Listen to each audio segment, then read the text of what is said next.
Hello student, आप सबका स्वागत है फिर से एक नए वीडियो में। तो इस वीडियो में हम बात करने वाले हैं राजस्थान बोर्ड के 9th क्लास के क्या बोलता हूँ यहाँ पे संस्कृत पेपर के बारे में। जो आपका संस्कृत पेपर होने वाला है दोबारा से परीक्षा का 9th क्लास का, उस पूरे के पूरे पेपर के बारे में बात करने वाले हैं। तो आपको यहाँ पर वीडियो को पूरा का पूरा लास्ट तक देखना। अगर चैनल पर पहली बार, तो चैनल को आपको सब्सक्राइब कर लेना, वीडियो को ज़्यादा से ज़्यादा शेयर करना है। तो इसमें हम बात करने वाले 9th क्लास की आपके संस्कृत के पेपर के बारे में, जो आपका यहाँ पर आज दोबारा से परीक्षा होने वाली है राजस्थान बोर्ड की। उसमें संस्कृत का पेपर आपका कल होने वाला है, तो उसके पूरे के पूरे पेपर के बारे में बात करूंगा विद आंसर के साथ। तो वीडियो को आपको लास्ट तक देखना है। अगर आप चैनल पर पहली बार, तो चैनल को सब्सक्राइब कर लेना, वीडियो को ज़्यादा से ज़्यादा शेयर करना है। तो यहाँ पे आपको रोल नंबर डाल देना अपने अंकों में, और यहाँ पे आपको रोल नंबर शब्दों में डालना है। पूरा का पूरा समय आपको 3 घंटा 15 मिनट का मिलने वाला। पूरा का पूरा पूर्णांक आपका यहाँ पे 70 नंबर का पूर्णांक होने वाला। इसके अंदर 21 क्वेश्चन आपसे पूछे जाने वाले हैं। तो अब सारे के सारे प्रश्नों की बात करी जाएगी, फुल सॉल्यूशन के साथ बताया जाएगा। अगर इसका PDF चाहिए तो टेलीग्राम चैनल पर इसका PDF भी आप ले सकते हैं। यहाँ पे आपके सामान जो अनुदेश दे रखी, अनुदेशों को पढ़ लेना, क्या क्या इसमें बोल रखा है, वो सारी की सारी बात आपको यहाँ पे से पढ़ लेनी है। तो यहाँ पे विद्यार्थियों के लिए सामान्य निर्देश दे रखे हैं, जिसमें सर्वप्रश्न अनिवार्य है। दूसरा देख लीजिएगा, तीसरा सारे के सारे नियम आपको यहाँ पे पढ़ लेने हैं। तो पहला प्रश्न इसमें पूछा गया कि अधोलिखित प्रश्न नामक उचित क्रमाकर उच्च स्वर उत्तर पुस्तिका लिखित। जो आपके यहाँ पे 1 नंबर का एक प्रश्न होने वाला हो। यहाँ पे 10 प्रश्न पूछे जाने वाले हैं आपसे, बहुविकल्पीय प्रश्न ये होते हैं आपके। तो पहला प्रश्न इसमें पूछा गया, आप देख सकते हैं यहाँ पे पूछा गया है कि बाणी किम निदायम, बाणी निदायम। तो बाणी निदायम क्या है, यहाँ पे पहला प्रश्न बताना है कि बाणी निदायम क्या होती है। इसके बारे में पूरी की पूरी जानकारी वीडियो में देने वाला। तो वीडियो को आपको यहाँ पर लास्ट तक देखते रहना। चैनल पर अगर पहली बार, चैनल को आपको सब्सक्राइब कर लेना। तो बाणी किम निदायन, तो नमीन बीड़म। दूसरा आ जाएगा इसमें पुराबीड़म।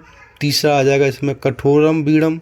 इसके आ जाएगा बीड़म। तो यहाँ पे क्या आ जाएगा, तो यहाँ पे आ जाएगा नमीन बीड़म। तो यहाँ पे क्या आ जाएगा, ए ऑप्शन आ जाएगा। दूसरा पूछा गया है गोदोहनम। दूसरा पूछा गया आपसे यहाँ पे गोदोहनम इति पाठस्य रचयिता कहा। दूसरा पूछा गया है आपसे, दूसरा देख लीजिएगा। दूसरे प्रश्न को आपको गोदोहनम इति पाठ्य रचयिता, गोदोहनम किसने लिखा है वो यहाँ पे बता देना। पदम क्या तो पदम शास्त्री, महाकवि माघ ने, या कृष्णचंद्र ने, या फिर पंडित जगन्नाथ ने। किसने लिखा है, तो यहाँ पे आ जाएगा आपका द पंडित जगन्नाथ ने। प्रश्न नंबर तीसरा देखिए। प्रश्न नंबर तीसरे में पूछा गया कि वृत्तम कथम संरक्षिते। तो इसमें क्या आ जाएगा, वृद्धि, इसके बाद रत्नम, इसके बाद यत्नेन, इसके बाद हानियन। तो क्या आ जाएगा, वृत्ता। तो यहाँ पे आपका आ जाएगा रत्नम। ठीक है, तो बी ऑप्शन आ जाएगा। प्रश्न नंबर चौथा जिसमें पूछा गया कि भ्रांतो शब्दस्य को अर्थ, भ्रांतों का शब्द अर्थ क्या है। तो यहाँ पे ऑप्शन ए बताना है, बुद्धि, भ्रामर, भ्रामित, भालू। तो यहाँ पे आ जाएगा भ्रामित। ठीक है, इसके बाद प्रश्न नंबर 5 में पूछा गया कि ग्रामे खालिस्तान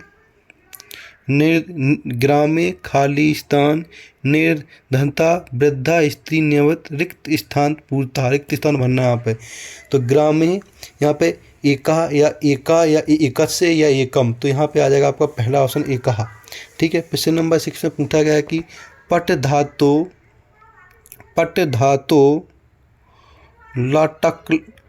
लटक लकार रूप अस्ति। कौन सा रूप है इसका, पट धातु का। तो यहाँ पे आ जाएगा पठित आ जाएगा। ऑप्शन आपका यहाँ पे सी आ जाएगा, जिसमें पठित लिखा हुआ है। ठीक है, तो यहाँ पे आपको 6 का सी लगा देना है।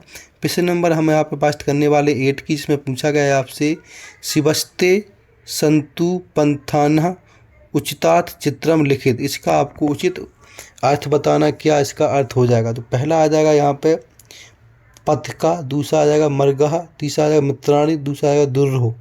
तो संतु यहाँ पे आपका आ जाएगा सी ऑप्शन मित्राणी। प्रश्न नंबर 8 में पूछा गया कि काककली शब्दम को अर्थ, काककली का क्या अर्थ है। तो कौवा की आवाज़, मोर की आवाज़, कोयल की आवाज़, या फिर यहाँ पे शेर की आवाज़। तो इसका ऑप्शन हो जाएगा कोयल की आवाज़। प्रश्न नंबर 9 में पूछा गया है यहाँ पे वृक्षा स्वयं कानी ना खदानी। मतलब वृक्ष स्वयं क्या देता है, तो फलानी वचने आम वृक्षा नमः। तो क्या देता है, वृक्ष हमें फल देता है। तो ऑप्शन इसका आ जाएगा। प्रश्न नंबर यहाँ पे 10 का अस्मद सर्व, इसमें लिखा है 10 नंबर में अस्मद सर्वनाम शब्दस्य पष्टि एक वचने रूप अस्ति। अस्दम का एक वचने क्या हो जाएगा, आव्यो। तो मम हो जाएगा या मत हो जाएगा, मम या आव्यो। तो ऑप्शन इसका डी हो जाएगा। तो डी पे आपको यहाँ पे कर देना है। अब प्रश्न नंबर दूसरा पूछा गया, प्रश्न नंबर दूसरे में पूछा गया है कि अधोलिखित प्रश्न एक पदेन उत्तर लिखित। तो अधोलिखित में एक शब्द एक पदे में उत्तर लिखना, जो आपके 4 नंबर प्रश्न पूछे गए हैं। 4 प्रश्न पूछे गए जो 1 नंबर के यहाँ पे होने वाले एक वाक्य के अंदर लिखना है।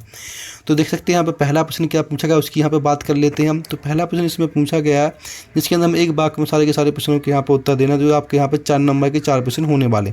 तो पहला पूछा लोवा विष्टा वालका की दृषि मजुसा नेति नेति। तो ये दूसरा कुंभकार घटन किमार्थ रचेता। प्रश्न नंबर तीसरा में क्या पूछा गया वो देख लीजिएगा। तो प्रश्न नंबर तीसरे में पूछा गया तुला के भक्षिता आसीत। प्रश्न नंबर 4 में काला कस रसम विपत्ति विपत्ति, ठीक है। प्रश्न नंबर 30 में अधोलिखित वाक्य रेखांकित पदमधित प्रश्न निर्माण कुरुतु। जो चार प्रश्न पूछे जाने वाले हैं और इनका 1-1 नंबर का ये पूरा का पूरा पेपर आपका प्रश्न होने वाले हैं। तो पहला प्रश्न वृक्षा फलम न खादंती। प्रश्न नंबर बचने दरिद्रतम न भवते। प्रश्न नंबर 3 मोदकानि पूज निर्मतानि रचनानि आसन, ठीक है, आसन। प्रश्न नंबर 11 में गुरु गृह गुरुवित विद्याभस्य करणीय। तो ये आपका तीसरा। चौथे प्रश्न में लिखा है अधोलिखितेषु पठित गद्यांश पाठित्व प्रश्नानन उत्तराणि लिखित। जो आपका यहाँ पे आधे नंबर का 6 प्रश्न होने वाले हैं, जो है कि यहाँ पर 3 नंबर के पूरे प्रश्न हो जाएंगे। इसके अंदर आपको यहाँ पे ये गद्यांश को पढ़ के नीचे दिए गए प्रश्नों के आपको यहाँ पे उत्तर बताने। तो इसलिए आपको गद्यांश को अच्छे से पढ़ लेना और इन सारे के सारे प्रश्नों के उत्तर आपको देने। तो 3 नंबर आपके यहाँ से पक्के हो जाते हैं। तो इसमें देख सकते हैं जो पहला प्रश्न पूछा गया उपयुक्त गद्यांश शीर्षक लिखित। उपयुक्त गद्यांश का शीर्षक क्या है वो आपको यहाँ पे बता देना है, ठीक है। दूसरा प्रश्न का दंतालु भवती, ठीक है, ये बता। तीसरा कस्य उपाध्य अयमस मुख्य दृष्टु नैव इच्छामि। प्रश्न नंबर 4 में सर्वपि शब्दे संधि का लिखित। प्रश्न नंबर 5 में गत्वा शब्दे प्रकृति पित्तीय लिखित। प्रश्न नंबर 6 में कैलवी शब्दे वचन विभक्ति लिखित। तो आपके पूरे के पूरे 6 के 6 प्रश्न हो जाते हैं, जो आधे नंबर के प्रश्न 3 नंबर का हो जाता है। प्रश्न नंबर 5 में अधोलिखितेषु गद्यांश पठित तद्धारित प्रश्नोत्तराणि। ये जो गद्यांश लिखा है इस गद्यांश को पढ़ के नीचे दिए गए 2 प्रश्नों के आंसर आपको यहाँ पे बता देने कि कौन कौन से यहाँ पे प्रश्न पूछेंगे, जो आपके आधे नंबर का एक प्रश्न होने वाला है।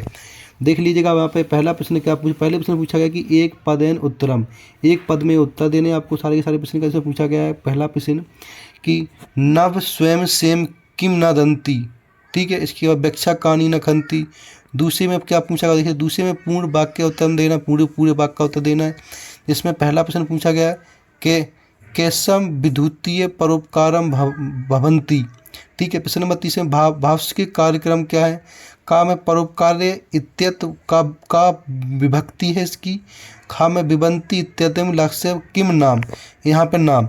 अब इसका प्रश्न नंबर 6 देख लिया। प्रश्न नंबर 6 को आपको अच्छे से पढ़ लेना। इसमें पूछा अधोलिखितम पदथस्य हिंदी भाष्यम सा प्रसंगम आभार्थ लेखनम। तो इसका यहाँ पे हिंदी भाषा में आपको अर्थ बताना है। इन दोनों में से कोई एक प्रश्न, तो 2 नंबर का प्रश्न आपका यहाँ पे होने वाला है। दोनों में से कोई आप यहाँ पे एक कर सकते हैं, ठीक है। देख लीजिएगा दोनों श्लोकों में से किसी एक श्लोक का आपको यहाँ पे हिंदी में अर्थ बताना हो, 2 नंबर मिल जाएंगे। प्रश्न नंबर 7 में लिखा है स्वर्ण काकः अथवा भ्रांतो बाल पटस्य सारांश हिंदी भाषा लिखित। जो स्वर्णकाक और भ्रांतो बाल का सारांश लिखना आपको हिंदी में, जो 3 नंबर का आपके यहाँ पे हो जाएगा। तो हिंदी भाषा में ही लिखना होता है, जो 3 नंबर का आपके यहाँ से हो जाएगा। तो इसको आपको अच्छे से पढ़ लेना और सारे के सारे प्रश्नों को उत्तर आपको यहाँ पे कर देना है। प्रश्न नंबर हम 8 की बात करें। 8 प्रश्न में पूछा गया कि स्वयं पाठ्य पुस्तकम की किंती सो श्लोकम लिखित सो अश्विनी प्रश्न पते न सेयत। 2 नंबर का प्रश्न हो जाएगा आपका यहाँ पे। प्रश्न नंबर 9 में देख सकते हैं यहाँ पे, जिसमें आपके आ गए हैं अधोलिखितम पदम छंदी विच्छेद कृतम संदेह नामत लिखित। तो यहाँ पर इसका छंदी विच्छेद करना और इसके नाम बता। तो 3 प्रश्न देखे, तीनों के तीनों संधि विच्छेद करने, इसके नाम बताने। गिरीश का क्या और रमेश का और कॉपी का क्या हो जाएगा। प्रश्न नंबर अधोलिखित पदेशु समास विग्रह कृता समास्य नामित लिखित।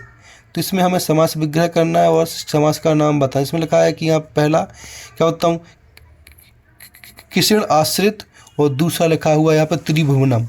इसके बाद 11 में अधोलिखित पदे प्रकृति पित्यम प्रथम प्रथम कृता लिखित। इसका पहला जो पद लिखना बताना है, इसमें पठित्यम व गत्यम, इसके में प्रत्यय बताना क्या क्या प्रत्यय लगा है। इसके बाद 12 में अधोलिखित पदेत उपसर्ग पद। इसमें उपसर्ग पद किस किस में लगे हैं वो यहाँ पे बताने। तो इसमें क्या, प्रहार, स्वागतम, अध्यापक, अपमान, इनमें क्या क्या उपसर्ग लगे हैं वो यहाँ पे उपसर्ग होता है जो 2 नंबर के आपके यहाँ से हो जाएंगे।